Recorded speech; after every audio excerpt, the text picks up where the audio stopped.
Who is John Saulie-Rohman? John Saulie-Rohman is an average, working class father of four, sharing the same struggles as so many people across this country and across this district. And I could not stand idly by any longer as our federal government continues to pursue war efforts based on false pretenses and not being honest with the American people about how we got to where we are. Why are you running for Congress? Well, I believe there's a lack of honesty and integrity in being straight with the American people and with the constituents of Washington's 3rd.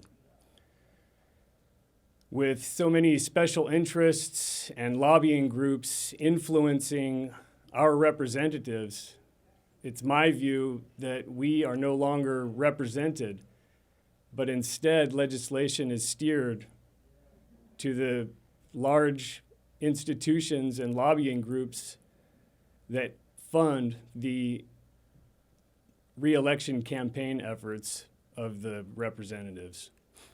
What are your qualifications? Well, that's a good question. I would say my first qualification is I am not a career politician. I've never held political office. I come from the working class. I represent the working class, and I am a voice of the people. And I will always refuse to take any contributions from any special interest groups, political action committees, anybody who is not an individual contributor. What do you see as the number one job for the next member of the House elected from your district? With so many billions of dollars being committed around the world to destroy lives, we are failing to invest in our own people, our own infrastructure. Our education is underfunded. So many schools around the district are having to cut programs and cut staff because they're underfunded. Our infrastructure is in decline.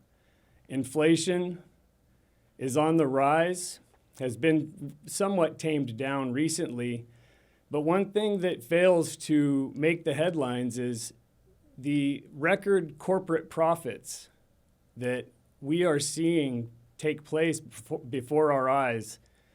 And that is wealth that is being siphoned off of the hardworking American people, and I will seek to balance those scales. Will you make bipartisanship a priority? Why or why not? Absolutely. And everybody who would sit in front of this microphone would say the same, but here's the thing. With the Democrats and the Republicans towing the line for their individual parties, it makes the atmosphere extremely adversarial. And we have come to a place in America and in our politics where we're unable to honestly debate the issues and have a dialogue about the true problems that we are facing and reasonable solutions. Instead, we get political posturing back and forth, and the American people lose as a result of that.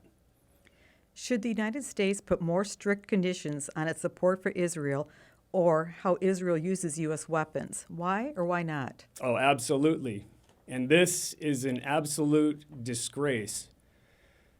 There is a great book written by Professor John Mearsheimer and Professor Stephen Walt. It's called The Israel Lobby. And this lobby is pouring millions of dollars into our elections to influence our elected representatives, or if they're not in support of this effort, they will pour that money into somebody attempting to unseat them.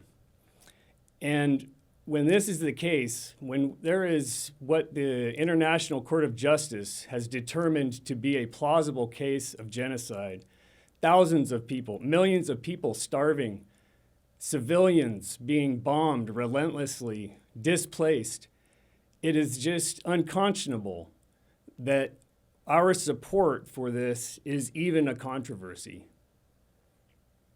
What should Congress do to discourage illegal immigration and encourage legal immigration? Well, that's another great question. And once again, it is my view that the conversation taking place fails to address the true nature of what it is that we face. We oftentimes hear conflating stories of fentanyl pouring across the border.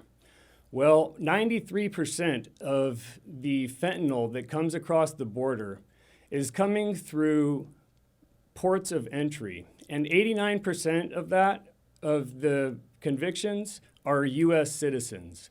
Additionally, we have lobbying groups that have a vested interest in ensuring that cheap, exploitable labor continues to flow across the border, deflating our wages and putting the rest of the population at a complete disadvantage.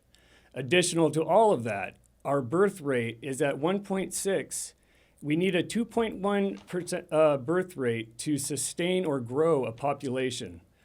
And we have come to a place where we are relying on this influx of immigration to sustain our population and our economy. Why should people who live in Washington vote for you? Because I represent the people. I am a voice of, by, and for the people.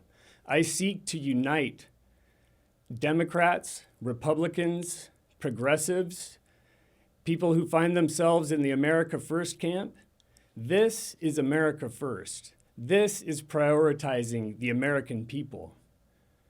I will never accept contributions from lobbyists or special interest groups as a confirmation that my efforts will be devoted to representing you, the people of Southwest Washington and America. I'm K2 Steve Dunn. For more content like this video and click to subscribe to K2's YouTube channel. And for more in-depth conversations with the candidates, watch Your Voice, Your Vote Sundays at 9 a.m.